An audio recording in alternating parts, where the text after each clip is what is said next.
हम लोग फिर से 2 दिन के बाद कुशक ड्रेन पे फिर से खड़े हुए हैं और जब ये कभी ड्रेन बना होगा, बनाने वालों ने ये नहीं सोचा कि आने वाले समय में जब ये भर जाएगा तो इसका डिसिल्टिंग कैसे होगा।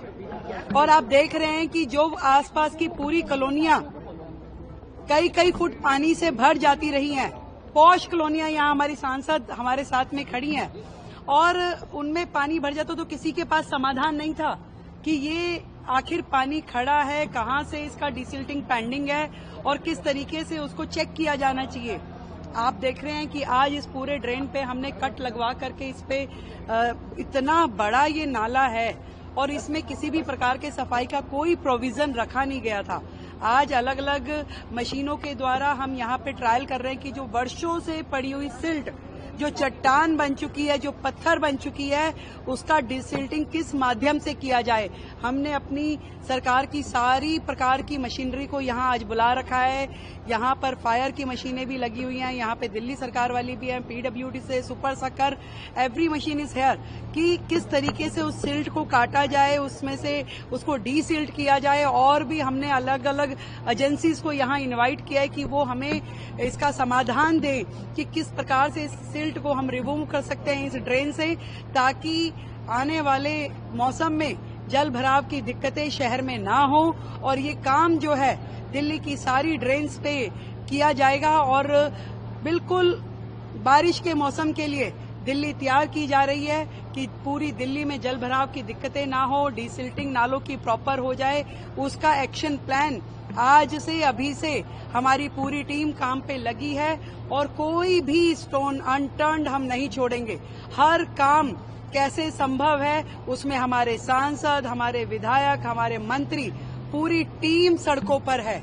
हर जगह से जहां से भी हमें एक्सपेक्टेड संभावनाएं हैं कि कहां दिल्ली को कल को परेशानी होने वाली है, उन सारे आयामों पे दिल्ली सरकार काम कर रही है और बिल्कुल मिलकर के एक विकसित दिल्ली के लिए, एक ऐसी दिल्ली जिसमें लोगों की समस्याओं का समाधान करने के लिए हम लोग प्रयासरत हैं। आज इस नाले पे खड़े होकर के घंटों से इसी काम को देखा जा रहा है कि इस नाले की डिसिल्टिंग के हर संभव कोशिशें यहाँ की जा रही हैं और इसको हम करेंगे। धन्यवाद। सिसोदिया ने ट्वीट किया है, कह रहे हैं कि यमुना तो साफ हो ही जाएगी अगर आप घरों से ही निकलने वाले उनको पहले गलियों में रोक रहे हैं तो यमुना अपने आप साफ हो जाएगी। कहाँ रुकेगा? कोई कटोरा लेकर के नालों को रोक सकता है क्या?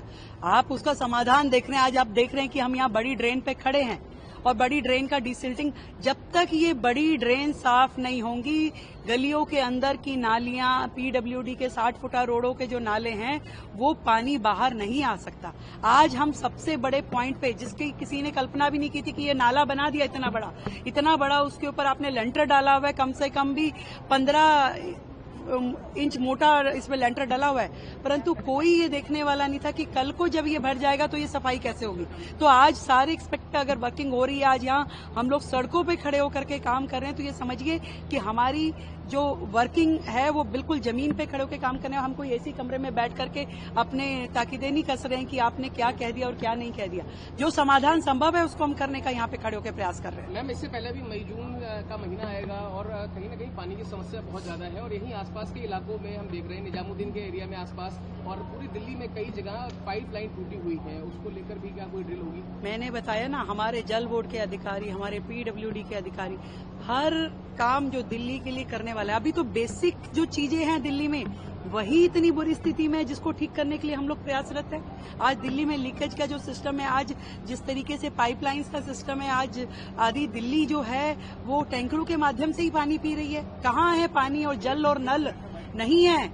इन सुविधाओं को क्रिएट करना पड़ेगा और सरकार जो अब आई है वो डबल इंजन की सरकार मोदी जी के नेतृत्व में इन कामों को करने के लिए संकल्पबद्ध है और कर रहे हैं। हमने जीरो से शुरू करके इसको पूरा जिस लेवल तक लेके जाना है उस काम को दिल्ली सरकार